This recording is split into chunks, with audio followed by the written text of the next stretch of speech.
Hey YouTube, welcome back. Today we continue our series in system design fundamentals, and today we will talk about the data centers and why we need data centers. In the previous video, we talked about the stateless architecture and why it is important for system and to be more sustainable and more available to make to take the state out of the servers, and instead of each service has its own state. All the servers will share a state from a database, so basically the user has no problem to connect with any server at all. So from that, the auto scaling, it will be easy. Removing or adding or deleting servers, it will be way more easy. And today we are going to talk about the data centers. And before talking about the data centers, I guess I need to like take copy from this one because I guess I'm using it, but maybe I'm delete some of it because we need to make the things quite clean. Not just and yeah, okay, and maybe let's delete all of that and let's have only one. Let's have database and it represents the like all of the things, and let's just make it big. No, not 80, like something like that. Okay, and let's just make it not delete and write, and let's just put the cache here. Okay, and let's just put the shared data here, and let's have say that we have these web servers. Okay, and let's just delete this one.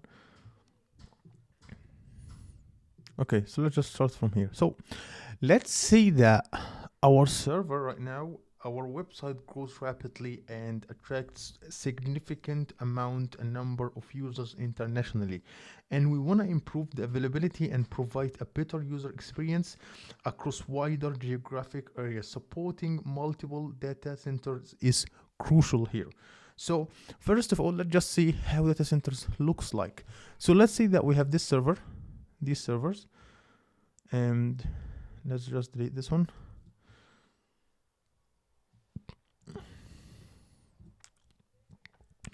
And these servers, I'm just deleting everything to make it like as simple as possible. And we have it here like that. Let's just make the cache, yeah. And basically the servers is connected with the DB, and also they are connected with the cache, the both server 1 and server 2. The same here, from server 2 is connected with the DB and also is connected with the cache.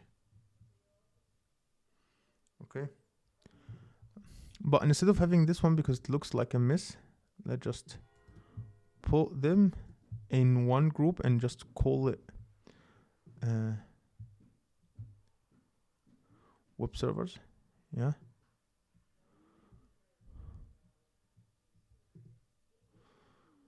And let's just copy the balancer here. Can I call it web servers? Web servers, and let's just make it quite long here. And web servers will have no, it will not look good if I add web server like that. So it will have server 1 here, and we'll have server 2 here, and just yeah, and let's just have a T here, and I call it web servers, and it's a quite big one, yeah. Let's just make it smaller, yeah. And what about making it okay, and yeah, let's just make it make it blue something, yeah. and make this one also blue, so it will be easier for us to. Or it was this. It was this. Yeah, it was this. Yeah. So let's see that we have the web servers, and the web servers, they are connecting with the cache and the database. So I just connect them with the cache and the database here quite easily. And right now we want to create data centers. So basically this will, and also the web server is connected with the shared store. But let's just let's not make it that far. Maybe you could make it like quite down here. Yeah. And basically this is, we can call this a data center. So I just add a new one. It's really big. So just make it smaller. And just make it smaller like that. And dot and white. So let's assume this is a data. Okay, can I make, no, it looks quite annoying, to be honest.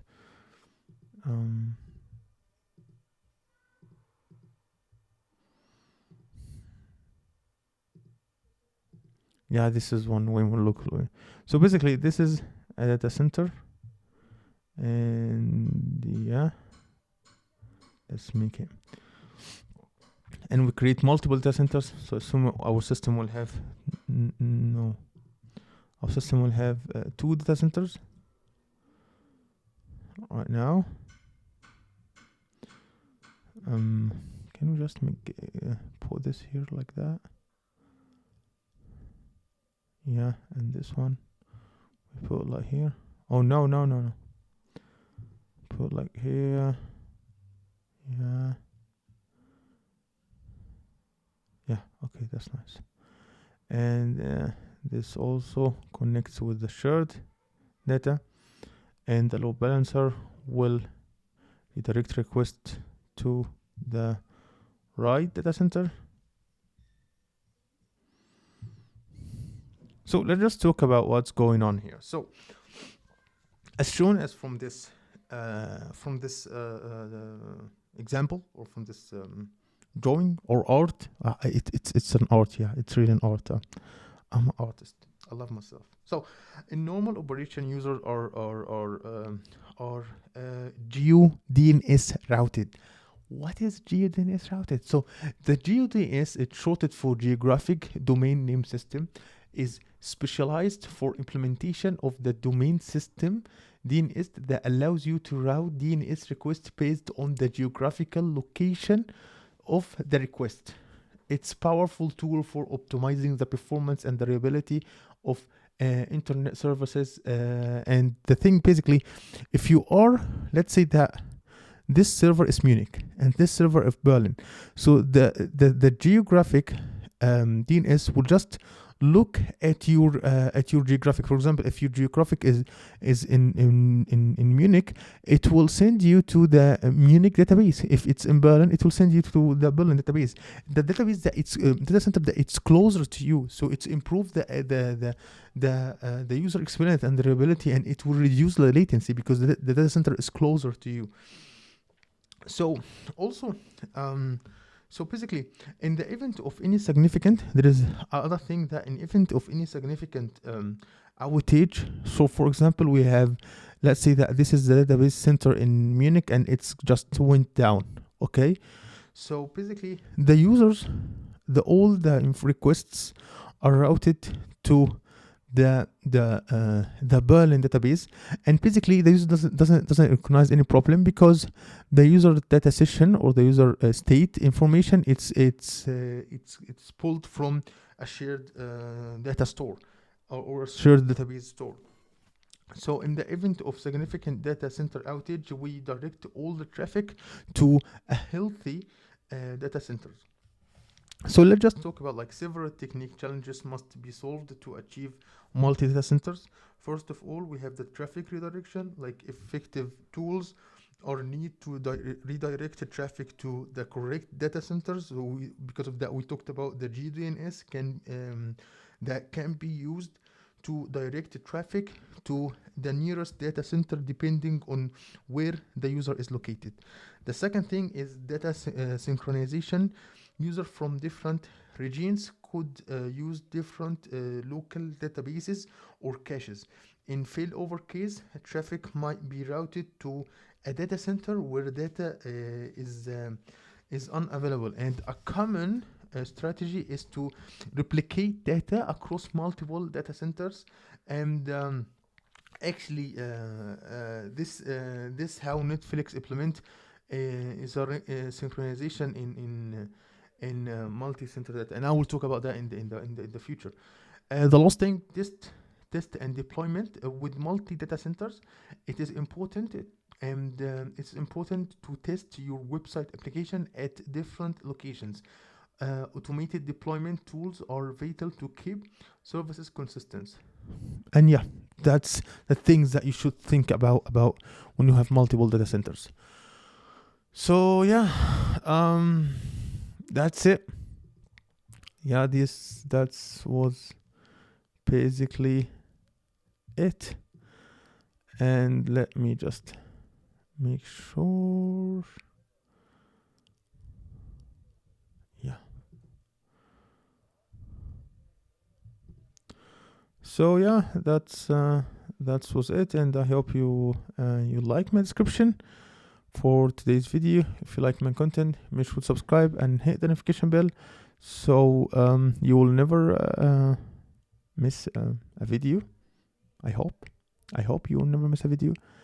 And yeah, see you in future problem. And before I close the video, there is something that I found that like 85% of you guys are not subscribers to this channel. So please subscribe, because this is support me and support me to do more YouTube, the thing that I like. So yeah, that's it for this video, and I hope to see you in future problems or future videos or future lessons or future whatever.